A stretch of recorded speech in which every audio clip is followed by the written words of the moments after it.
Madame, Messieurs, bonjour et bienvenue à notre chaîne YouTube RDC Ma Nation. Sur cette chaîne, nous vous donnons l'actualité en République démocratique du Congo et dans le monde en général.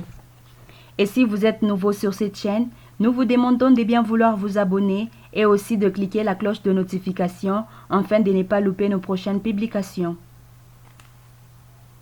Comme vous le savez, la CAF a réagi à la suspension du joueur sénégalais Pape Gueye. En voici la lettre en question. Nous prenons acte avec surprise et consternation de la notification en plein Coupe d'Afrique des Nations de la suspension par la FIFA du joueur sénégalais Pape Gueye en lien avec une affaire qui dure depuis plus d'une année ou moins.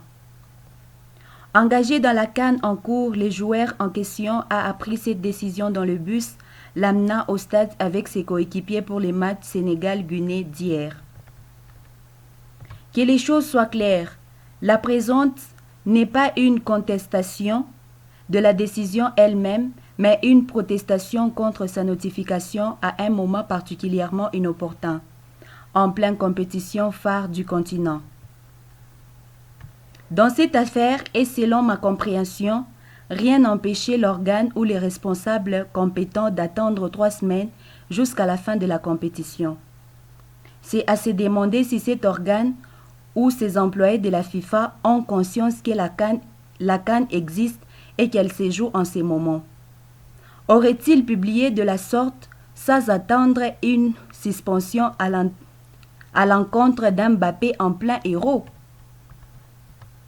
Les moments inopportuns de la notification de cette décision donnent une mauvaise perception de la bonne relation entre la FIFA et la CAF. Elle prête le flanc à ceux qui disent que la FIFA ne respecte pas l'Afrique, alors que nous savons bien que tel n'est pas le cas. Je suis bien placé pour le dire. De plus, cette notification malheureuse déstabilise non seulement l'équipe concernée, mais également la compétition, sachant que les joueurs en question est dans les plans marketing de la CAF. Cet incident met à mal l'esprit de collaboration que nous attendions de la part d'un partenaire de premier plan pour la CAF.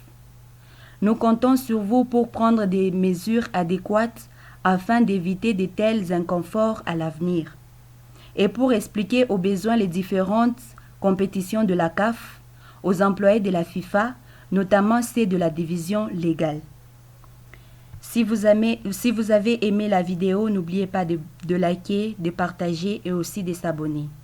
Merci et à la prochaine.